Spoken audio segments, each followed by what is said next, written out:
I'm Diana Whitmore, 32 years old, standing in my parents' meticulously maintained backyard in San Francisco while the scent of teriyaki marinade and subtle disapproval hung in the Pacific air. "You're 32 and still wandering," Dad murmured sharply, adjusting his designer glasses as extended family pretended to focus on their conversations. My brother Kevin's confident smile widened as he prepared to deliver his announcement. "I've got a final interview with Quantum Dynamics next week," he declared proudly, scanning faces for the admiration he expected. I smiled quietly, savoring the secret knowledge only I possessed. Tomorrow he'll walk into that interview and discover I'm the founder and CEO of Quantum Dynamics. Before I tell you what happened next, let me explain how my family's golden child was about to learn that their supposed failure had been quietly revolutionizing the tech industry. Growing up as the Whitmore family's unconventional daughter meant constantly swimming against the current of expectations in our upper-middle-class household nestled in the prestigious Pacific Heights neighborhood. From elementary school onward, I questioned the well-worn paths my parents considered essential for a successful life. While my brother Kevin excelled at following their carefully designed blueprint with military precision, Richard and Margaret Whitmore built their identities around impressive credentials and traditional achievements. Dad graduated summa cum laude from Stanford Business School before building a successful consulting firm, while Mom leveraged her Berkeley law degree into a partnership at a prestigious corporate law firm before stepping back to raise what she called accomplished children. They viewed life as a series of predictable stepping stones: elite university, advanced degree, respected profession, strategic marriage, well-behaved children, comfortable retirement. This philosophy transformed Kevin into their crowning achievement: valedictorian, USC graduate, and relentless collector of accolades that adorned our family room like trophies of parental success. Meanwhile, my early entrepreneurial ventures were dismissed as concerning signs of an unfocused personality. The friendship bracelet business I scaled to 5 elementary schools by age 10. The website design service I launched for local cafes while in middle school. The app prototype I developed during high school that won the regional innovation competition.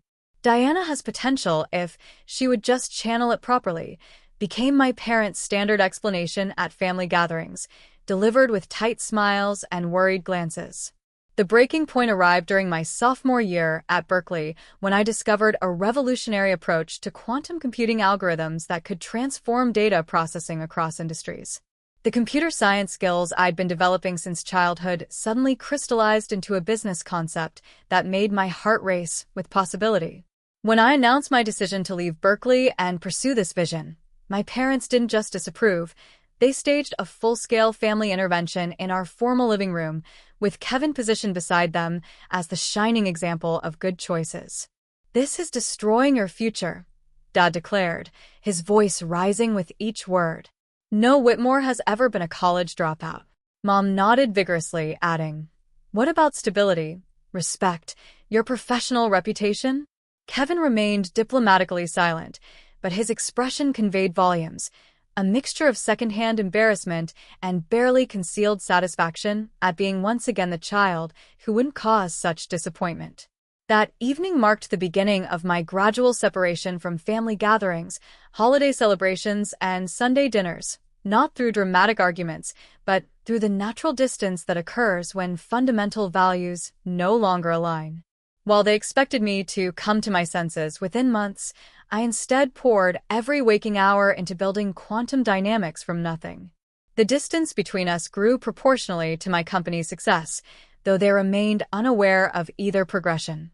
I made a deliberate choice to operate under my mother's maiden name professionally, Diana Sterling, ensuring that casual searches wouldn't reveal my mounting accomplishments in the tech industry. For 8 years, I constructed a life and company separate from their knowledge or approval, watching from afar as they continued celebrating Kevin's adherence to their prescribed path: his MBA graduation, his engagement to a suitable lawyer, his promotion to senior analyst at a respected investment firm. The irony wasn't lost on me that while they worried about my ability to support myself, I was quietly building a company valued at over $800 million, employing thousands of people, and pioneering quantum computing applications that were reshaping multiple industries. Their perception of me remained frozen in time, the disappointing daughter who couldn't follow simple instructions for success. What they couldn't see was that their lost daughter had actually found exactly what she needed by walking away from their narrow definition of achievement. The annual Whitmore family barbecue tradition began promptly at 2 p.m. on the first Saturday of August, a ritual as predictable as my mother's passive-aggressive comments about my life choices. This particular gathering marked my first appearance at a family function in nearly 6 months, a decision prompted more by curiosity than nostalgia after receiving Mom's text mentioning that Kevin had exciting career developments to share. I arrived intentionally 15 minutes late, parking my modest Honda several blocks away instead of the sleek Porsche that actually belonged to me. Another calculated choice to maintain the facade they expected. The familiar aroma of Dad's jealously guarded barbecue sauce recipe filled the air as I navigated through the perfectly landscaped backyard where approximately 25 relatives had already assembled, each clutching drinks and assumptions in equal measure. My Aunt Patricia spotted me first, her eyebrows lifting slightly before she composed her features into what I recognized as her sympathetic smile reserved for family members experiencing difficulties. "Diana, what a wonderful surprise to see you here," she exclaimed with exaggerated enthusiasm, air-kissing both my cheeks while discreetly assessing my deliberately chosen Target sundress. "We were just discussing Marcus's promotion to department head at UCSF," she continued, gesturing toward my cousin who stood proudly recounting some medical breakthrough to an attentive audience. Marcus acknowledged me with a quick nod before continuing his story, apparently too engrossed in surgical heroics to properly greet the family disappointment. Dad manned the grill with characteristic precision, spatula in one hand and temperature probe in the other. His engineering mind never quite able to accept barbecuing as an art rather than exact science. 12 minutes per side at exactly 375 degrees, he was explaining to my Uncle Paul, who nodded with the resigned expression of someone who'd heard this lecture annually for decades. Dad's eyes met mine briefly, his greeting, "Oh, Diana," accompanied by a tight-lipped attempt at a smile that didn't quite reach his eyes. Mom emerged from the kitchen balancing a tray of her signature Capri skewers, her face momentarily registering surprise at my presence before quickly rearranging itself into hostess mode. "Diana, I wasn't certain you'd make it," she called out code for, "I assumed you wouldn't bother showing up as usual." Before I could respond, Uncle James materialized beside me, drink already half empty and inhibitions accordingly lowered. "So, kiddo, what are you up to these days? Still exploring your options?" The familiar question hung in the air like the inevitable mosquitoes that would appear as afternoon transitioned to evening. I offered my standard vague response about working in tech, a truthful yet deliberately understated description that family members typically interpreted as customer service or perhaps data entry if they were feeling generous in their assumptions. "Tech, huh? Good field if you can get established," Uncle James replied with thinly veiled skepticism before launching into an unsolicited explanation of how his real estate business had helped clients build wealth for 25 years. The afternoon progressed predictably. Conversations about investment portfolios, private schools, vacation properties, and retirement planning dominated as I drifted between groups, offering non-committal responses when directly addressed while observing the familiar family dynamics with anthropological detachment. Cousin Jennifer proudly displayed photos of her new house in Marin County. Aunt Patricia detailed her recent European river cruise with meticulous attention to the thread count of her suite's linens. Uncle Paul subtly mentioned his daughter's acceptance to medical school for separate times during the appetizer course alone. The collective attention shifted dramatically when Mom clinked her wine glass as everyone gathered around the elaborately set dining table on the stone patio. "Before we eat, Kevin has some wonderful news to share," she announced, her voice carrying that distinctive note of maternal pride reserved exclusively for my brother's achievements. Kevin rose gracefully, his designer polo shirt and perfectly styled hair catching the golden California sunlight like a character from a luxury car commercial. "I'm excited to announce that after months of interviews and networking, I've made it to the final round with Quantum Dynamics," he proclaimed, pausing dramatically to allow appropriate gasps and murmurs. "It's a senior position in their strategic development division, and according to my contact there, they're very impressed with my background." The collective family reaction suggested he'd announced a guaranteed Nobel Prize rather than merely a final interview. Congratulatory exclamations and knowing nods were exchanged across the table. Quantum dynamics is absolutely revolutionizing the entire technology sector, Dad announced authoritatively, despite having never mentioned the company in my presence before. Their market valuation increased 150% last year alone. Mom beamed while squeezing Kevin's shoulder affectionately, adding, "They only interview the absolute top candidates. Less than 1% of applicants even reach the final round." The irony of hearing my own company's statistics quoted back to me nearly caused an involuntary laugh to escape, which I quickly disguised as a cough. Mom's gaze shifted from Kevin to me, her expression transforming from radiant pride to thinly disguised disappointment in the space of seconds. "Why can't you be focused like your brother, Diana? At 32, you should have found your direction by now." The table fell momentarily silent, that uncomfortable quiet that descends when someone speaks aloud what others think, but know better than to say. Kevin filled the awkward pause with practiced diplomacy. "I'm sure Diana is doing fine in her own way," delivering the statement with such condescension that it sounded more insulting than silence would have been. This opened the floodgates for a family-wide assessment of my perceived shortcomings, thinly veiled as concern. Aunt Patricia wondered aloud if I'd considered administrative work at a stable company with good benefits. Uncle James suggested it wasn't too late to consider community college for a practical certification.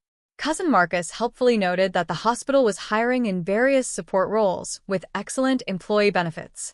Throughout this public dissection of my apparent failures, I maintained a slight smile, allowing their assumptions to wash over me while mentally reviewing the board meeting I'd be leading Monday morning for a company none of them realized I had built from nothing. As the conversation eventually drifted to other topics and family members dispersed into smaller conversational clusters, I made the quiet decision that tomorrow, after Kevin's interview, would finally be the day when perceptions and reality collided. The distance between my family's perception and my reality began the day I walked out of Berkeley carrying nothing but a laptop bag containing a secondhand computer and a notebook filled with quantum algorithm sketches. My studio apartment in Oakland became Quantum Dynamics' first headquarters, with a folding table wedged between my bed and the single window that provided natural light from the courtyard below. Those early months tested every ounce of conviction I possessed, especially when the first round of potential investors dismissed my business plan with barely concealed condescending smiles. Interesting concept, but perhaps too ambitious for someone without advanced credentials, one venture capitalist commented while glancing at his watch, clearly having allocated the minimum courtesy time for our meeting. Another suggested I find a technical co-founder, preferably someone with a PhD from MIT or Stanford, implying without saying directly that my self-taught quantum computing knowledge couldn't possibly be sufficient for such an undertaking. The rejections accumulated alongside my dwindling savings, leading to weeks when instant ramen constituted both lunch and dinner as I coded until my vision blurred from staring at screens in the dim apartment lighting. The pivotal turning point arrived unexpectedly through a chance encounter at a small tech meetup in Berkeley, where I presented a rudimentary prototype of my quantum data processing system.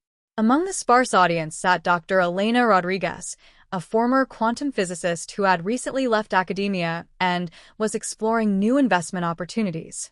Unlike previous potential investors, Elena asked technical questions that delved into the core mathematics of my algorithms rather than fixating on my unconventional background or lack of traditional credentials. "The approach you're taking to quantum state manipulation for data processing is genuinely groundbreaking," she remarked after my presentation, handing me her business card with private contact information handwritten on the back. "Call me tomorrow. I'd like to discuss this further."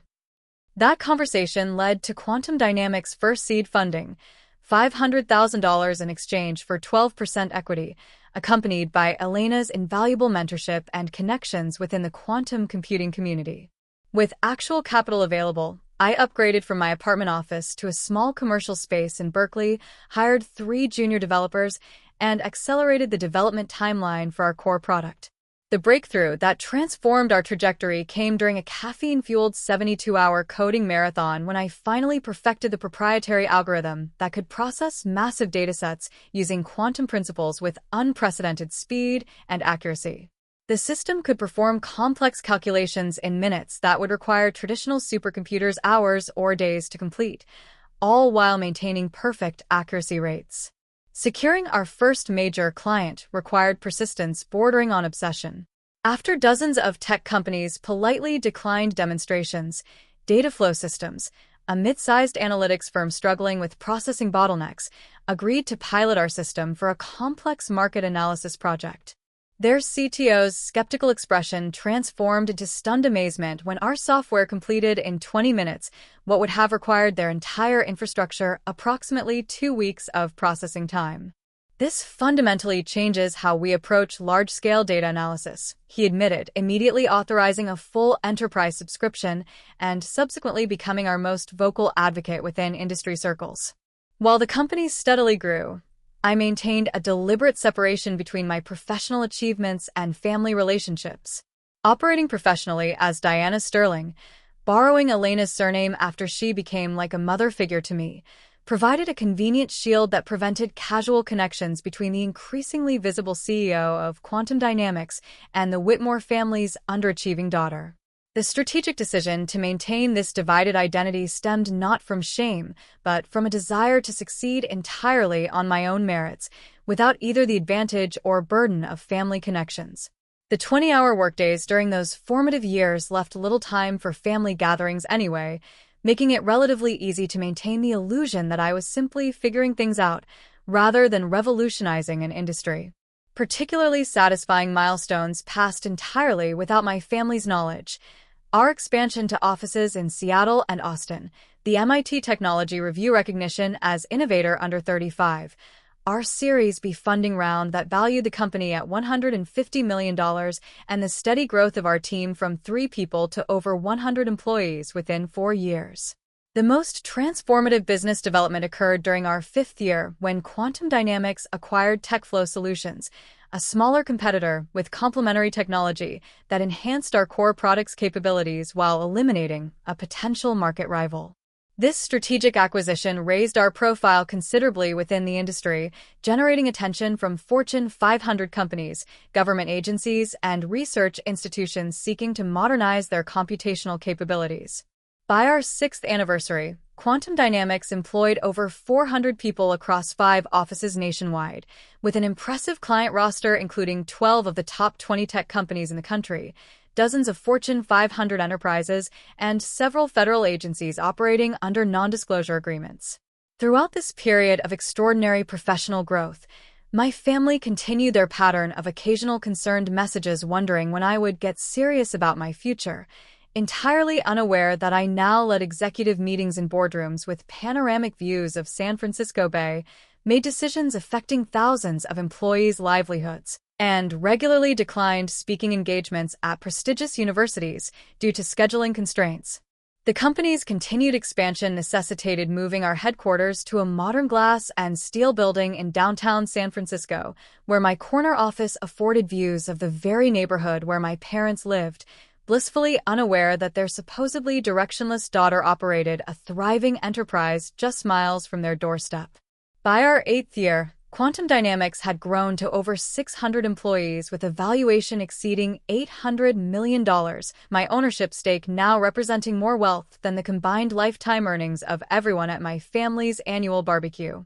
The company's reputation for innovation and excellence had become firmly established within the quantum computing sector, with industry publications regularly featuring our case studies and breakthrough applications. Multiple acquisition offers from tech giants arrived with increasing frequency and escalating valuations, all of which I politely declined, preferring to maintain control of the company's direction and culture rather than cashing out prematurely. Through all this growth and success, I maintained the boundary between my professional achievements and my family's awareness, not from fear of their reaction, but from a gradually developing realization that their validation had become irrelevant to my sense of accomplishment or personal worth.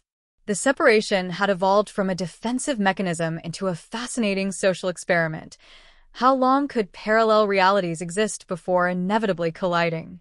That question would soon be answered when my brother walked through quantum dynamics front doors for his final interview.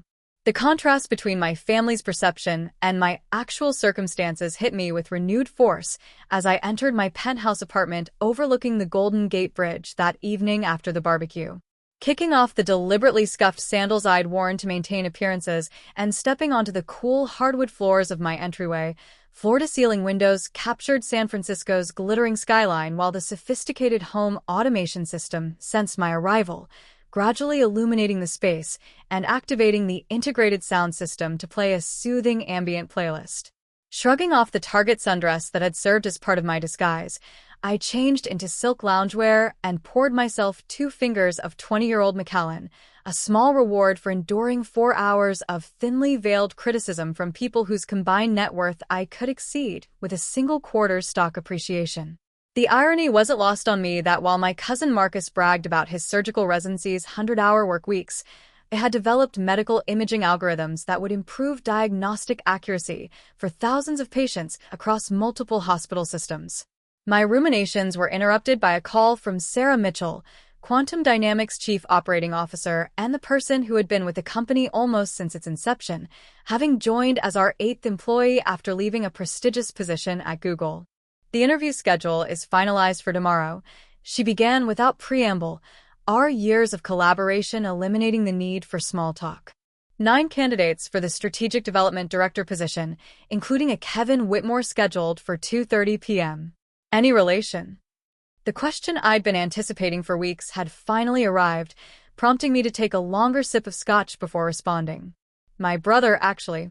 He doesn't know I'm associated with quantum dynamics. He believes I'm still finding myself in some vague tech support role. The momentary silence on the other end conveyed Sarah's surprise more effectively than words could have. That's quite a coincidence, she finally offered, diplomatic as always. Should we reschedule him with another interviewer? I'm happy to handle it personally.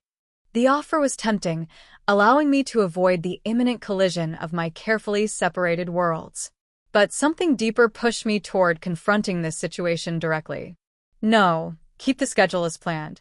I'll conduct his interview personally. Just make sure the panel members understand this is somewhat delicate. After ending the call, professional curiosity compelled me to open my laptop and review Kevin's application materials, which had progressed through our initial screening process without my awareness or intervention. His resume presented the expected list of achievements: USC undergraduate degree, Wharton MBA, for years at Goldman Sachs handling investment analysis. All meticulously formatted and strategically worded to maximize impact. What caught my attention, however, were several subtle exaggerations scattered throughout. A leadership role on a project where I knew from industry contacts he had actually been a supporting analyst, claims about developing client relationships that appeared inflated based on Goldman's strict hierarchical structure, and most notably, statements about familiarity with advanced quantum computing applications that seemed dubious given his frequent comments at family gatherings about preferring traditional investment approaches. These discrepancies triggered a familiar internal conflict between my professional responsibilities and family loyalty, a tension that had remained largely theoretical until now. As CEO, I maintained strict hiring standards and expected complete honesty from candidates, often rejecting otherwise qualified applicants who demonstrated ethical flexibility on their applications. As a sister, I understood Kevin's desperate desire to secure this position, especially given our parents' relentless expectations and the competitive pressure he had faced his entire life. The professional standards I had built quantum dynamics upon demanded fairness and integrity in our hiring process, regardless of personal connections. Yet I couldn't ignore the complex family dynamics that had shaped both Kevin's choices and my own, nor could I pretend that tomorrow's revelation wouldn't drastically alter our relationship and potentially ripple through the entire family system. My deliberation was interrupted by my phone vibrating with Kevin's name on the screen. Speak of the devil, as the saying goes. Taking a deep breath, I answered with a casual, "Hey Kevin," bracing for whatever prompted this unusual direct contact from my brother, who typically communicated through occasional group texts or holiday greeting cards. "Diana, Thank God you picked up, he began, his voice carrying that distinctive note of forced confidence that appeared whenever he wanted something. I know we haven't talked much lately, but I could really use your input on something important. The irony of him suddenly seeking my advice after years of thinly veiled condescension wasn't lost on me, but I kept my tone neutral. What's up? It's about my final interview tomorrow at Quantum Dynamics. I know you work in tech, even if it's not, executive level stuff, he explained, the qualification ensuring I remembered my place in his perception of the professional hierarchy. I thought you might have some insights about what tech companies look for, especially one as innovative as Quantum Dynamics. Any advice would be really helpful. The conversation that followed bordered on surreal as Kevin alternated between seeking genuine advice about the interview and offering condescending career guidance for my own situation. After I secure this position, I could probably put in a good word for you, he offered magnanimously. They must need people in IT support or administrative roles. It could be a fresh start for you, a real company with benefits and everything. I murmured non-committal thanks, while suppressing the urge to mention that I had personally designed the comprehensive benefits package he was so excited about potentially receiving. You know, Diana, he continued, his voice taking on the familiar lecturing tone I'd endured at countless family gatherings. It's never too late to get your life together. Look at me. I've followed a clear path, made strategic choices, and now I'm being considered for a senior position at one of the most innovative companies in quantum computing. You could turn things around too, with some structure and focus. The temptation to reveal everything in that moment was nearly overwhelming, but I recognized it as an impulse driven more by petty satisfaction than constructive purpose. Instead, I offered genuinely useful interview advice, stripped of any hints about my actual role. Prepare specific examples of problem solving, research the company's recent projects, and demonstrate authentic interest in quantum computing's future applications. After ending the call with Kevin, I spent much of the night weighing various approaches to tomorrow's inevitable confrontation, considering outcomes ranging from vindictive revelation, immediately disqualifying him for the misleading resume, to quiet intervention, recusing myself, and ensuring he got the position regardless of qualifications.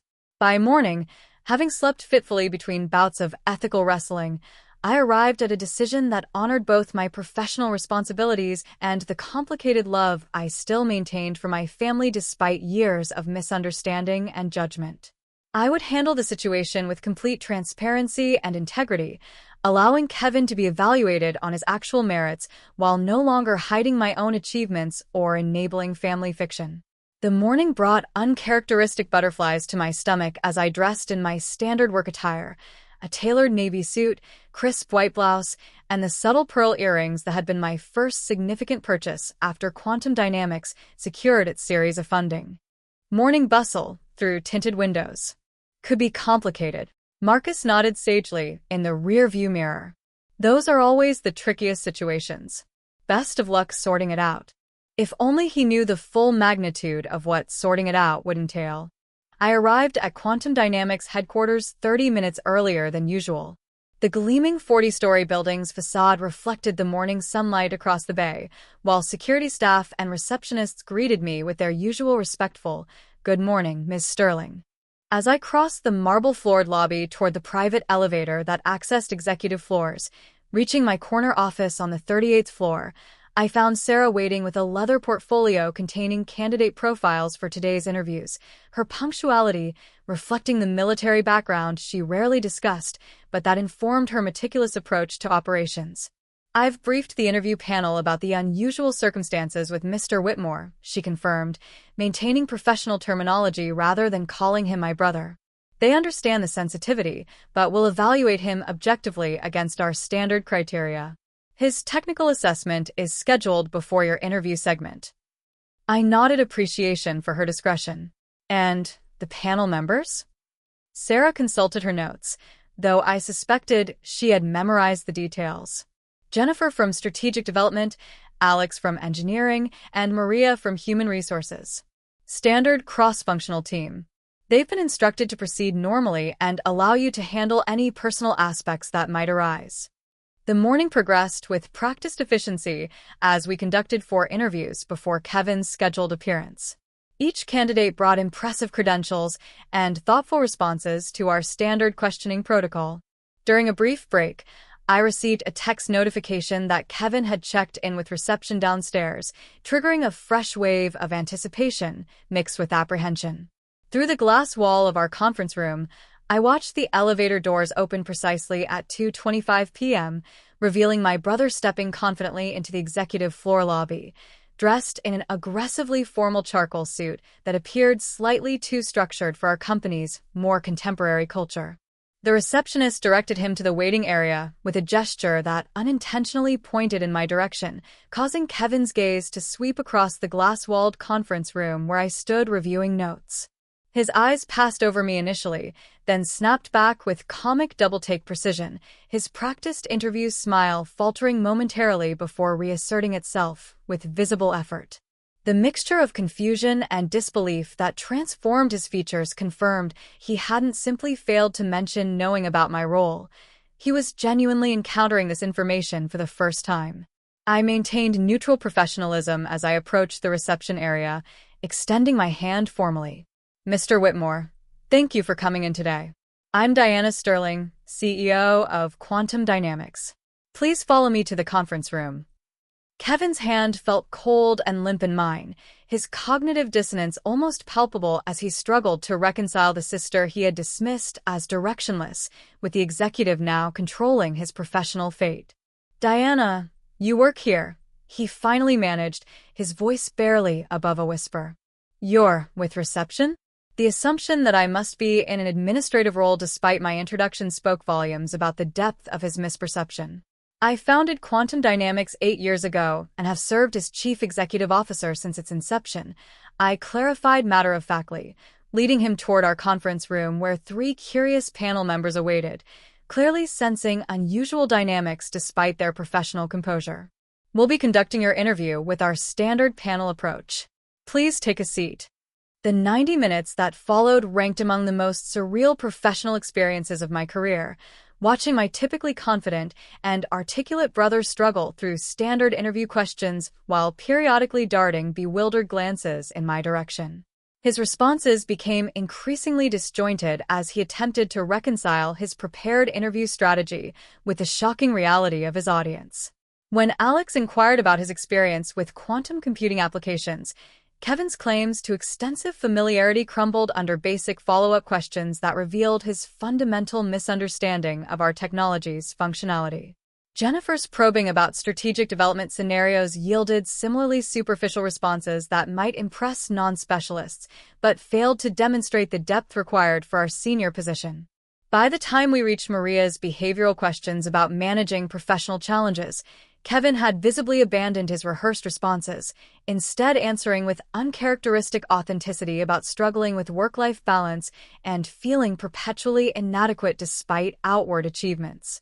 After the panel members excused themselves, leaving us alone in the conference room with its panoramic bay views, the carefully constructed facade between my family and professional identities finally dissolved completely.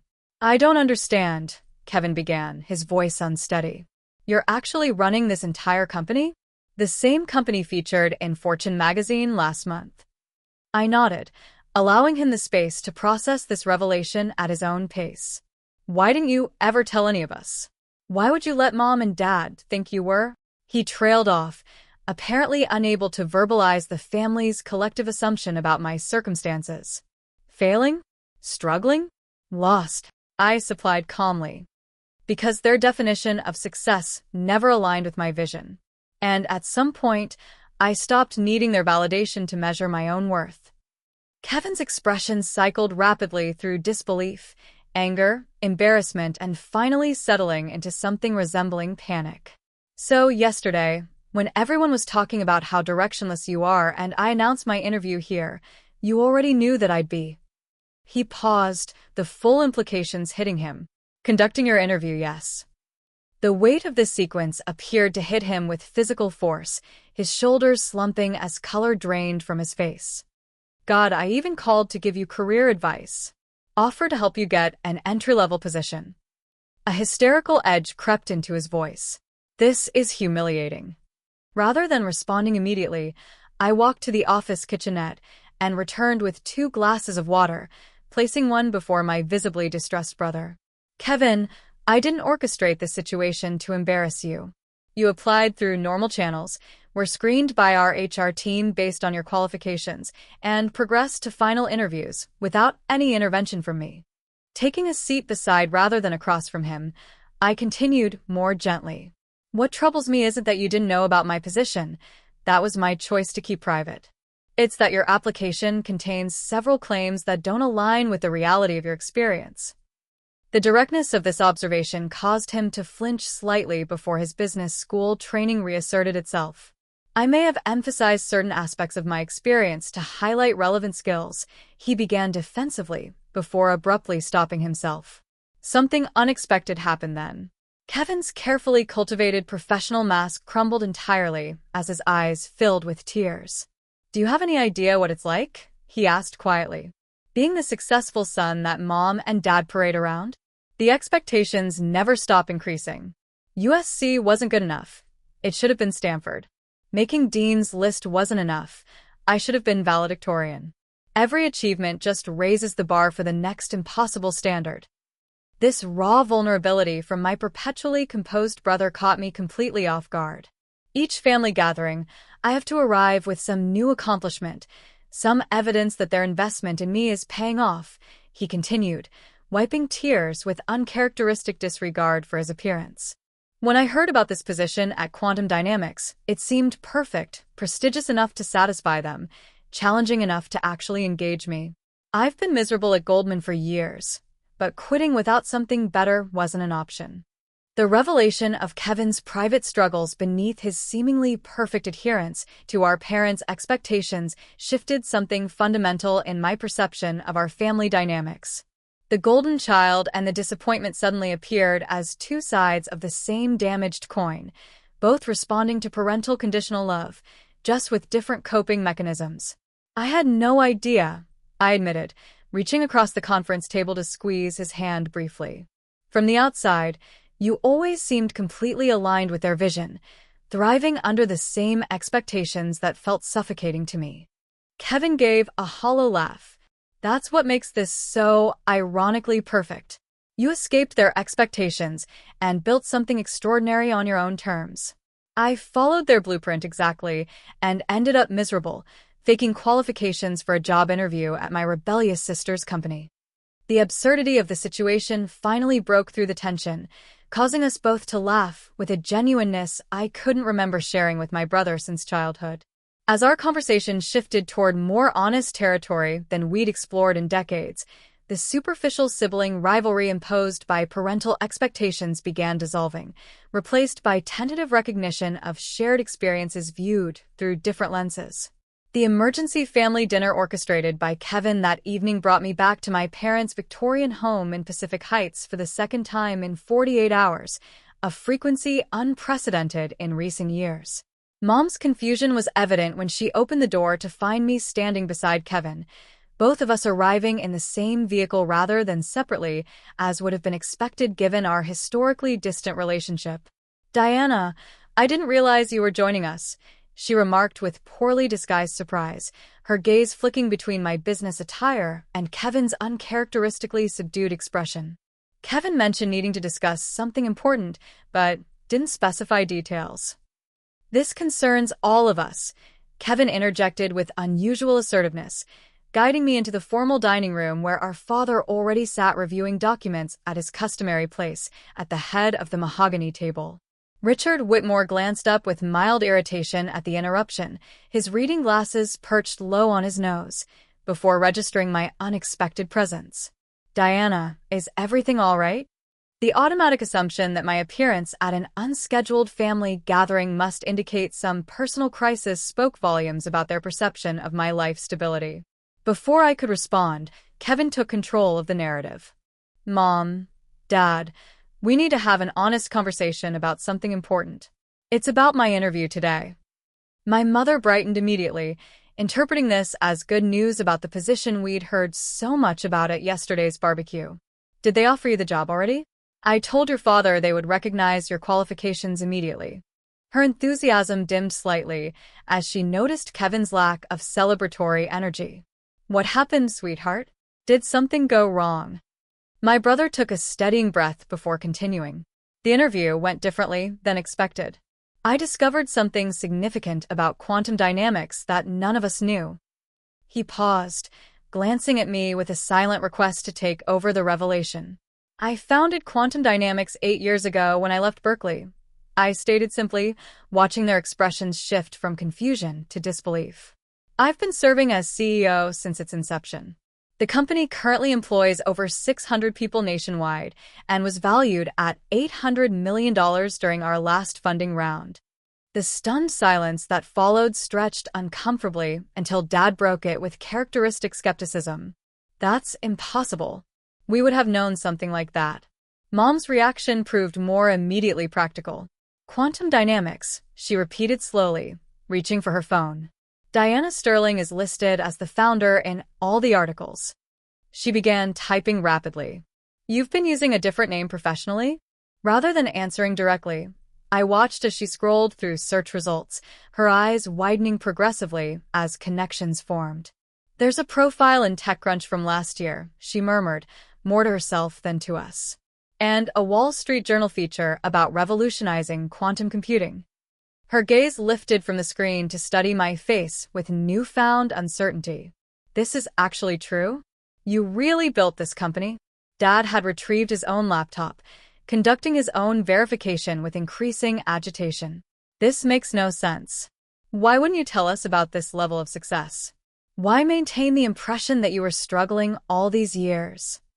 The genuine confusion in his voice reflected the fundamental disconnect between us, the inability to understand why his approval might not represent the ultimate validation I sought in life. "Because the measure of my success isn't whether it impresses you," I replied without hostility, simply stating a realization that had crystallized over years of separation. When I left Berkeley to pursue my vision, the family consensus was that I was making a terrible mistake. Rather than constantly defending my choices against criticism, I found it simpler to create distance. Mom's expression had transformed from disbelief to something more complex, a mixture of pride, confusion, and perhaps a tinge of regret. "But you've achieved extraordinary success by any standard. Why wouldn't you want us to know about that?" The question revealed the depth of her inability to separate achievement from familial approval, success from external validation. "Because it was never about the achievement itself for you," I explained gently. "It was about adherence to your prescribed path. If I'd become wealthy through conventional means, partner at a prestigious firm, marrying into money, even winning the lottery, you would have considered that success. Building something unconventional from scratch didn't fit the narrative you valued." While Mom processed this perspective with visible difficulty, Kevin redirected the conversation toward his own revelation. "There's more to discuss about today. My interview performance was not what I had hoped. I've been so focused on maintaining the appearance of professional satisfaction and achievement that I've neglected developing genuine expertise or passion for my work." This unprecedented admission of vulnerability from the family's golden child shifted attention away from my revelation, causing both parents to focus on Kevin with concerned expressions. "What are you saying, sweetheart?" Mom asked cautiously. "Are you unhappy at Goldman Sachs?" The dam of pretense finally broke as Kevin revealed years of accumulated dissatisfaction with his carefully curated life choices. "I've been miserable for years," he confessed, voice cracking slightly. "I never wanted to work in investment banking. I chose it because it seemed impressive and would make you both proud. Every decision I've made since college has been calculated to earn your approval rather than pursue what actually interests me." Dad's reaction revealed volumes about the family dynamics that had shaped both our trajectories. His first instinct was defensive anger. "We've only wanted what's best for both of you," he insisted, voice rising. "Everything we've done was to ensure you had every advantage, every opportunity." Mom nodded vigorously in agreement, adding, "We pushed because we believed in your potential." How is that wrong? The familiar pattern of parental defensiveness followed by justification threatened to derail the honest conversation until I interjected with quiet firmness. The issue isn't that you wanted us to succeed. It's that you defined success so narrowly that it left no room for our own definitions or authentic interests. This observation landed with unexpected impact, creating a momentary silence as they appeared to genuinely consider the perspective. The conversation that followed unfolded over several hours of increasingly honest exchanges about expectations, conditional approval, and the damage of measuring love through achievement.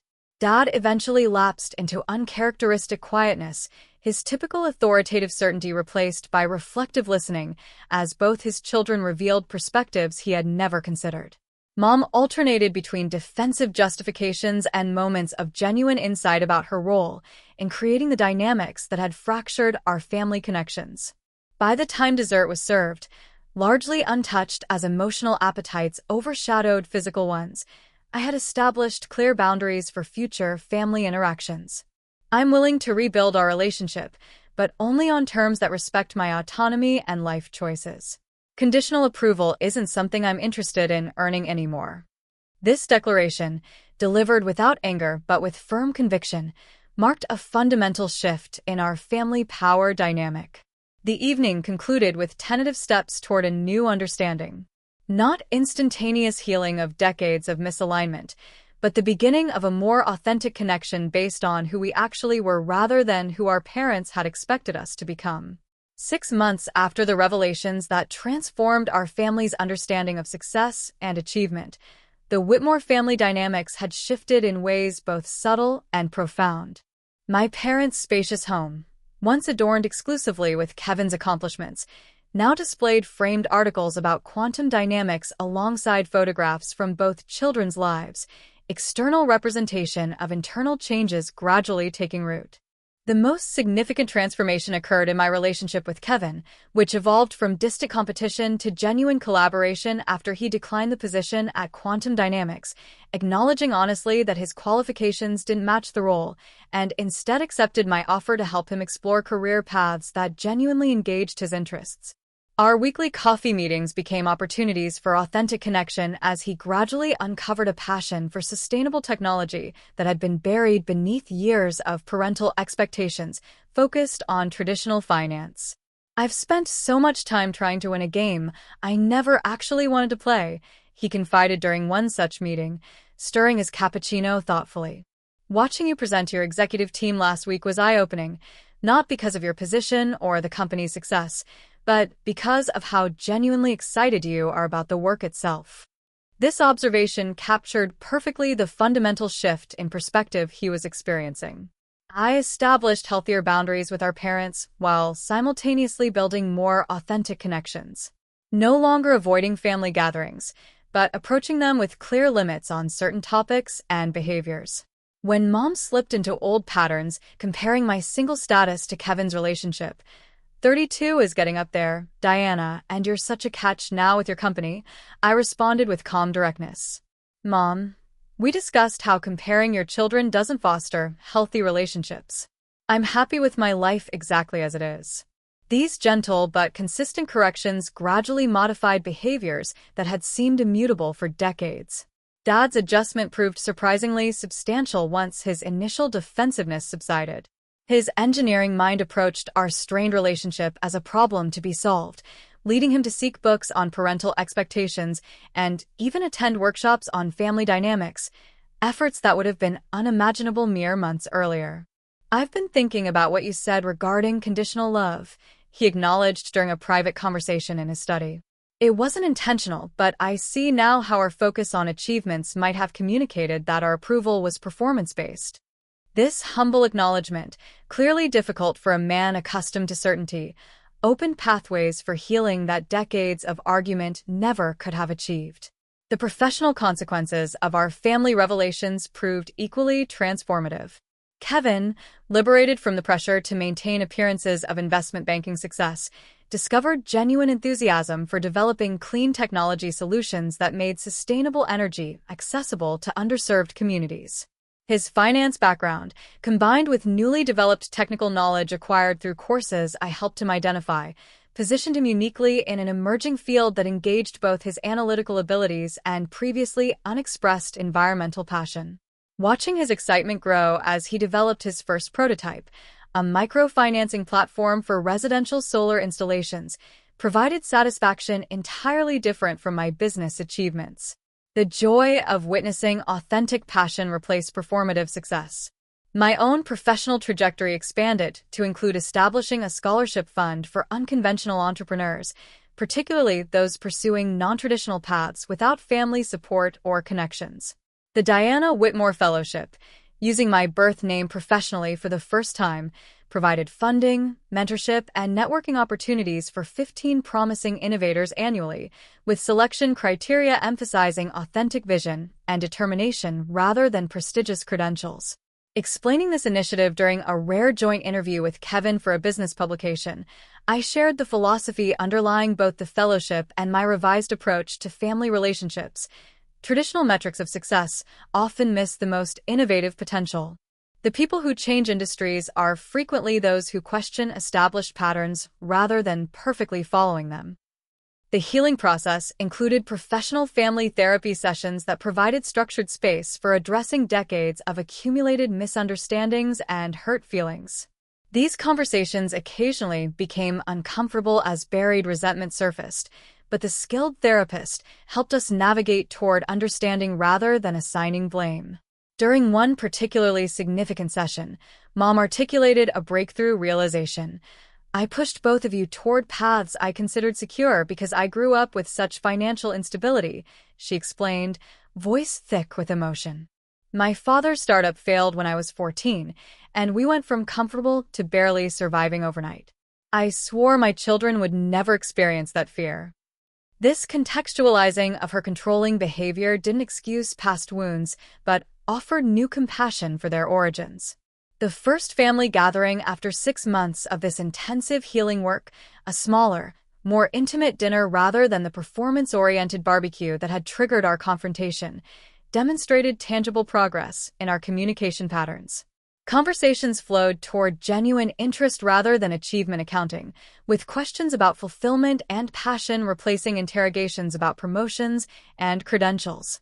When Uncle James began his usual inquiry about career advancements, Dad surprised everyone by intercepting gracefully. James, we're focusing less on professional scorecards these days and more on genuine interests. Diana was just describing a fascinating new application of quantum computing in climate modeling. This simple redirection represented months of internal work and shifting priorities. Mom's evolution perhaps most poignantly manifested in a private conversation on her garden terrace as autumn fog rolled across the bay. I owe you an apology that's long overdue, she began, uncharacteristic vulnerability evident in her voice. I measured your worth by standards that failed to recognize your unique gifts. What you've built isn't just impressive because it's successful by conventional metrics. It's extraordinary because it represents authentic vision and perseverance. I'm sorry it took me so long to see that. The genuine acknowledgement brought tears to my eyes as decades of seeking maternal validation dissolved into something more meaningful, mutual respect between adults who could now see each other clearly. By the following summer, when another family barbecue approached, the contrast with the previous year's event couldn't have been more pronounced. Rather than arriving with dread and emotional armor, I looked forward to genuine connections with relatives who now asked about my passion projects rather than relationship status or arbitrary achievements. Kevin and I arrived together, both successful by different measures, but more importantly, both pursuing paths aligned with our authentic interests rather than external expectations. The most profound transformation, however, wasn't in career trajectories or family gatherings, but in my internal relationship with success itself. The validation I had unconsciously sought, even while rejecting my parents' definition of achievement, gradually dissolved into something more sustainable. Satisfaction derived from creation rather than recognition, from authentic expression rather than external metrics. This perspective shift represented the true liberation from family patterns, allowing appreciation for accomplishments without attachment to others' perceptions of their value. The life lesson emerging from this family transformation transcended simple narratives about following one's dreams or standing up to parental pressure. It revealed the subtle distinction between rejecting others' definitions of success and truly creating one's own, a difference between rebellion against external standards and authentic alignment with internal values. The courage required wasn't in dramatic confrontation but in quiet persistence, building something meaningful while releasing the need for validation from those who couldn't yet understand its value. As I reflect on this journey from apparent failure to recognized success to something more meaningful than either label can capture, I realize the most important freedom isn't financial independence or professional autonomy, but liberation from seeking approval as a measure of worth. The peace I discovered came not from proving my parents wrong about my choices, but from reaching a place where their opinion, whether critical or approving, no longer defined my sense of accomplishment or fulfillment. Have you ever had to choose between family expectations and your authentic path? How did you navigate that challenging terrain? I'd love to hear your experiences in the comments below. Don't forget to subscribe if you found meaning in this story, and hit that like button to help others find these reflections on redefining success beyond external validation.